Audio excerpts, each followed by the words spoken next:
Welcome to Stocking the Pantry with Hal.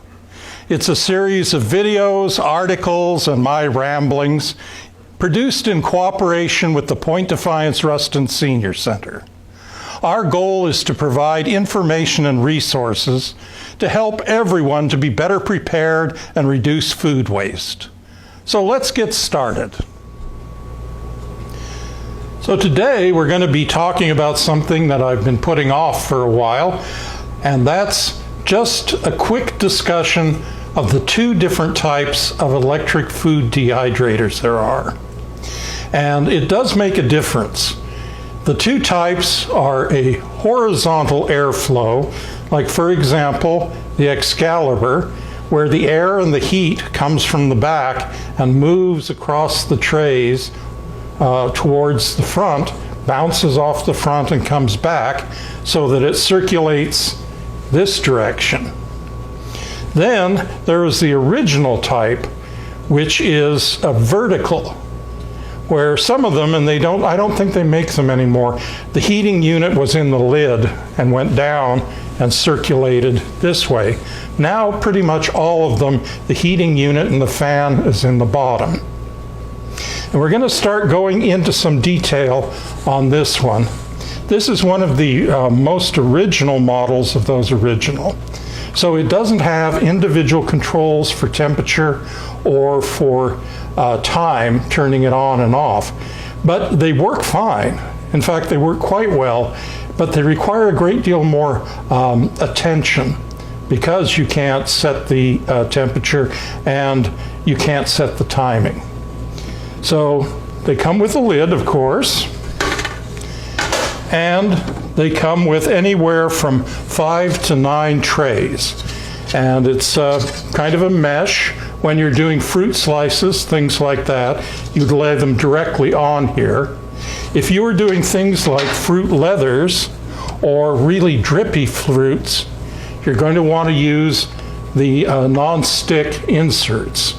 And you can buy more trays. Most of these you can put in up to 9, but I wouldn't recommend you go more than about 5 or 6, because what you have to do in order to get them to all dehydrate fairly evenly, since the heat comes from the bottom and has to go all the way through them up to the top, is you have to set yourself a schedule where you're going to rotate the trays. I mean, basically, you're going to have to flip them from top to bottom in a rotation.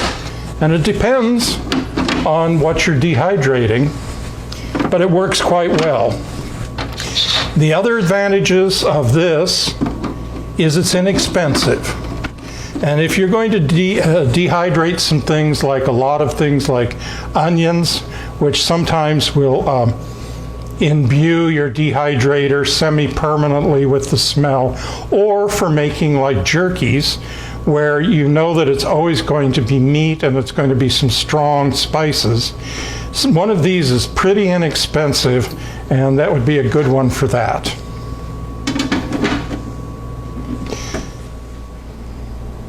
Now we're going to dig in a little deeper into the Excalibur and talk a little bit more about the airflow coming from the back and how that can be a real advantage. So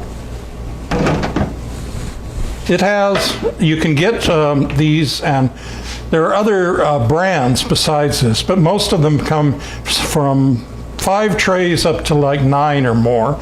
There are a few of them that everything is stainless steel.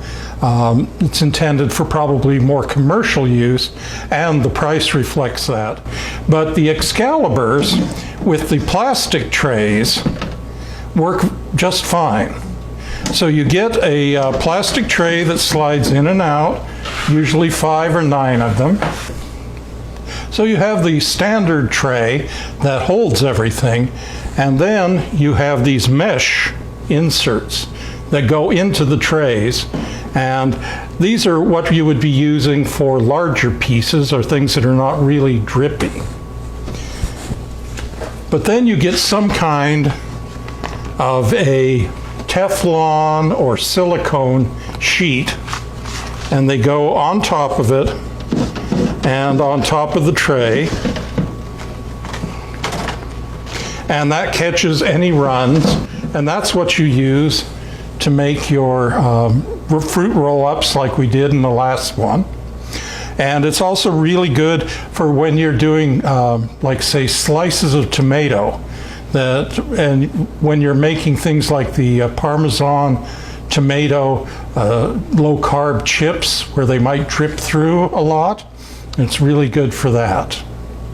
Now, with this model, as I mentioned, and because it's basically an even airflow all the way up to the front and to the back, you only have to rotate the trays maybe once during the whole process. A lot of time you don't even need to rotate them at all. But what I always like to do would be take the tray out and rotate it 180 degrees and put it back in and let it continue. Now this one comes with a timer up to 24 hours and a temperature control going from 0 up to about 155. And that's about the highest temperature that you want a dehydrator to go, because past 155 you're basically cooking it. You're not just removing the moisture. And so that's the two main types of dehydrators. You can also use an oven if you can get one that's cool enough, but airflow and consistent temperature are the most important features. Thank you for sharing this time with us. If you'd like more information about the Center for Food Preservation Arts, including more recipes, check out our website at preservedfoods.blogspot.com and follow us on Facebook so you get notifications of upcoming articles, videos, and events. And we hope to see you back here for our next virtual canning party.